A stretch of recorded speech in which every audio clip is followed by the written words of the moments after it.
विधिवत भाव में आज मोर आसन में बसी कार्यारंभ करी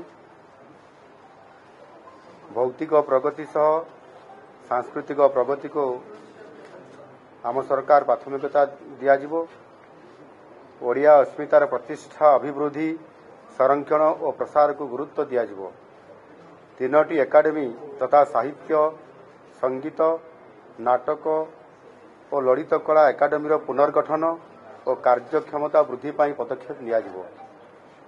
ओडिसी गवेषणा केन्द्र को क्रियाशील कराजिवो। ओडिया अस्मिता उपरे गुणात्मक गवेषणा को प्रोत्साहित कराजिवो। ओडिशा रे पठन अभ्यास वृद्धि और लाइब्रेरी आंदोलन को व्यापक और व्यवस्थित कराजिवो। ओडिया भाषा और साहित्यर प्रसार पर अनुवाद एकाडेमी प्रतिष्ठा कराजिवो। भाषा पर आधुनिक सरल और सुगम प्रजुक्ति विद्यार उपयोग पर संपूर्ण भाव में व्यवस्था कराजिवो। ओडिया भाषा भवन अस्मिता भवन निर्माण कराजिवो। भाषा कमिशन गोटे गठन कराजिवो। ओडिया भाषा रे सरकारी कार्य हबो।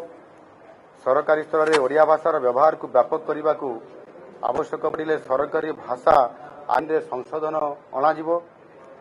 ओडिया भाषा प्रतिष्ठान पुनर्गठन कराजिवो। प्रत्येक जिले में समन्वित संस्कृति भवन निर्माण सह जिलार कला संस्कृति को प्रोत्साहित कराजिवो। आम सरकार संकल्पबद्ध सबु कार्य लोक मानकर सहयोग सहभागिता और परामर्श रे कराजिवो। ओडिया अस्मिता क्षेत्र में आउ कौन कराजिबा दरकार सेथिपाई मध्य लोक मानकर ठारू प्रस्ताव आह्वान कराजिवो एवं आगामी दिन में मध्य समय प्रस्ताव आम सरकार को प्रदान करि परिबे।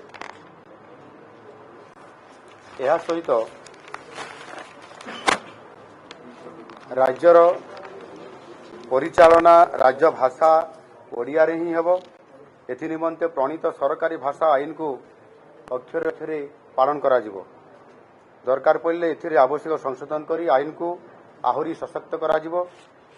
उभय सरकारी और बेसरकारी स्तर में ओडिया भाषार व्यापक व्यवहार को सहज सरल और सुगम करने उपयुक्त वैषयिक ज्ञानकौशल प्रयोग करने निमंते व्यवस्था कराजिवो।